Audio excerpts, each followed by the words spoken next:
घटस्थापना, ब्रह्मांडातल्या शक्तीला घरात बोलावणं. घटस्थापना का करतात याचा उद्देश त्या आईच्या निर्मितीमध्येच दडला आहे.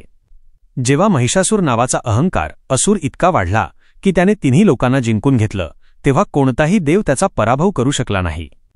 कारण त्याला वरदान होतं की त्याचा मृत्यू फक्त एका स्त्रीच्या हातूनच होईल. तेव्हा सर्व देवांनी मिळून आपल्या शक्तीचा अंश एकत्र केला आणि त्यातून एक तेज प्रकट झालं.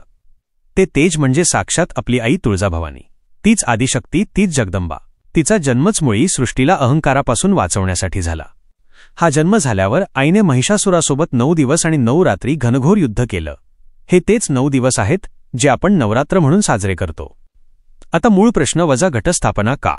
घट म्हणजे फक्त एक माठ नाही, तो आपल्या विश्वाचं, आपल्या ब्रह्मांडाचं प्रतीक आहे. त्यात भरलेलं पाणी हे जीवन आहे, चैतन्य आहे. त्यावर ठेवलेला नारळ हा आपला अहंकार आहे, जो आपण देवीला अर्पण करतो. आणि त्या घटाखालची माती, ती स्वतः देवीचं, भूदेवीचं रूप आहे. जेव्हा आपण त्या मातीत धान्य पेरतो तेव्हा आपण आई भवानीला तिच्या शाकंभरी, निसर्गाची देवी रूपात आवाहन करतो. आपण तिला म्हणतो, आई, जसं तू संपूर्ण सृष्टीला जीवन देतेस तसंच आमच्या घरात ये आणि आमच्या जीवनात सुख समृद्धीचे अंकुर फुलव. घटस्थापना म्हणजे त्या ब्रह्मांडनायक आई भवानीच्या शक्तीला 9 दिवसांसाठी आपल्या घरात स्थापित करणं. त्या घटातून येणारे अंकुर हेच सांगतात की तिने आपलं आवाहन स्वीकारलं आहे आणि तिचं अस्तित्व आपल्या घरात आहे. ही परंपरा तेव्हापासून सुरू आहे जेव्हापासून या सृष्टीत चांगल्या आणि वाईट शक्तीचं पहिलं युद्ध झालं. हे अनादी आणि अनंत आहे.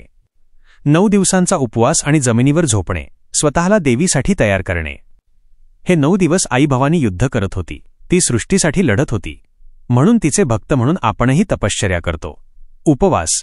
उपवास याचा अर्थ उपाशी राहणे नाही. उपवास म्हणजे देवाच्या जवळ राहणे.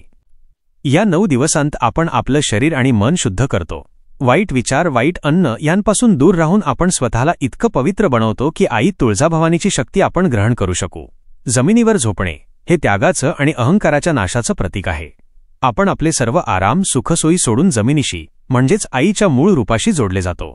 आपण तिला सांगतो की आई, आम्ही आमचा मोठेपणा, आमचा अहंकार तुझ्या चरणी ठेवून सामान्य मुलांप्रमाणे तुझ्याजवळ राहत आहोत. दसरा, आईच्या विजयाचा उत्सव. 9 रात्रींच्या भयंकर युद्धानंतर 10व्या दिवशी पहाटे आई तुळजाभवानीने महिषासुराचा वध केला. तिने अहंकारावर विजय मिळवला, अंधाराचा नाश केला. तो 10वा दिवस म्हणजेच दशमी. याला विजयादशमी असंही म्हणतात. हा आईच्या विजयाचा दिवस आहे. म्हणून आपण दसरा साजरा करतो. दसरा म्हणजे धर्माचा अधर्मावर, सत्याचा असत्यावर आणि प्रकाशाचा अंधारावर झालेल्या विजयाचा उत्सव. हा उत्सव आपला नाही, हा त्या आई तुळजाभवानीच्या पराक्रमाचा उत्सव आहे, जो आपण सर्वजण मिळून साजरा करतो.